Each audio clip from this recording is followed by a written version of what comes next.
So part of our 2016 travels was a 12-day whirlwind trip around Europe with Trafalgar tours. Day 1 started in London at St Pancras Station, where we boarded the Eurostar bound for Brussels. The Eurostar is a high-speed train connecting Great Britain to Europe. It's very impressive and at times got up to 300 km per hour. It took us directly to Brussels as we boarded our coach for Amsterdam.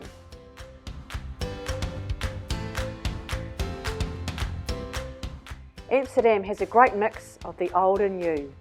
We were both surprised by the 300 kilometres worth of canal in the Netherlands' capital city. Another highlight was the bicycles. 1.3 million bikes for 800,000 people. Suppose everyone needs a spare.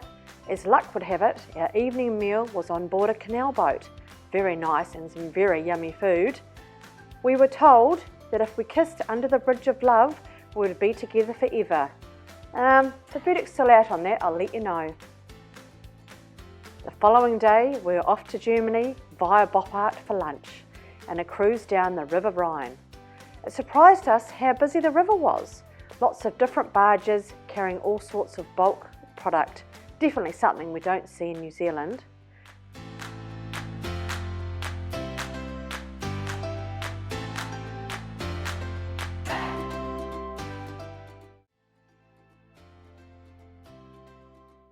There were some amazing castles on the banks of the Rhine.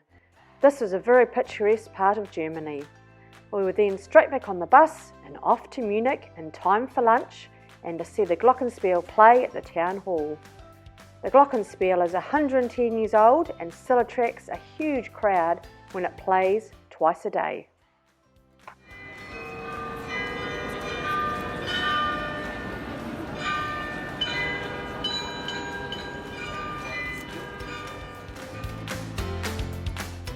Next stop was the lovely Austrian town of Innsbruck, where I did a bit of shopping.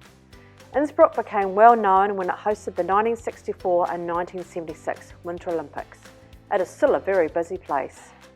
That night we were treated to a fantastic Tyrolean show, where we had a few too many drinks, but a very enjoyable evening. On day 4 of our tour, we set off for Venice. Oh, Venice. I think everybody on the tour was so looking forward to seeing this famous city, and it did not disappoint. Greg and I loved everything about Venice, and we were lucky to be there on a day with no cruise ships, so not that crowded, although there were still quite a few people compared to New Zealand standards. We spent the whole day exploring Venice, but there is so much to see, we can't wait to go back.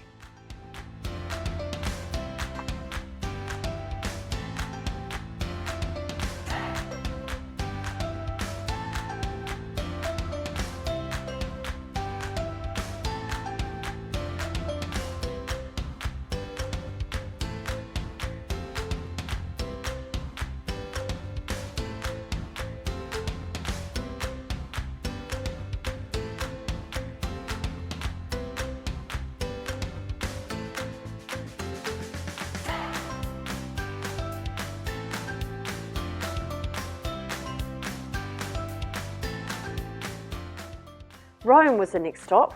We were treated to a great meal at an underground restaurant with serenading waiters.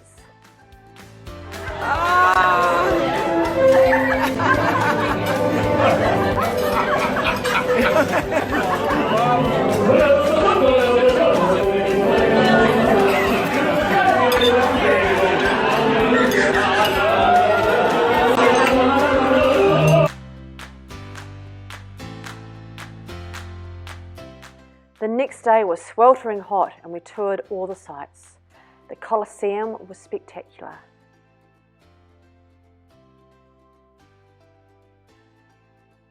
The Pantheon was awe-inspiring.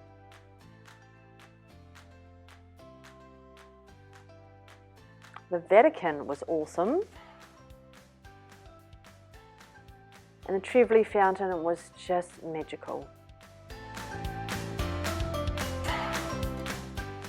And of course, the standard group shot outside the Colosseum. The following day, we arrived in the beautiful city of Florence. Of course, the first visit was to see Michelangelo's legendary statue, David. I can see why this is ranked as one of the most beautiful places in the world, especially with leather handbags and shoes galore.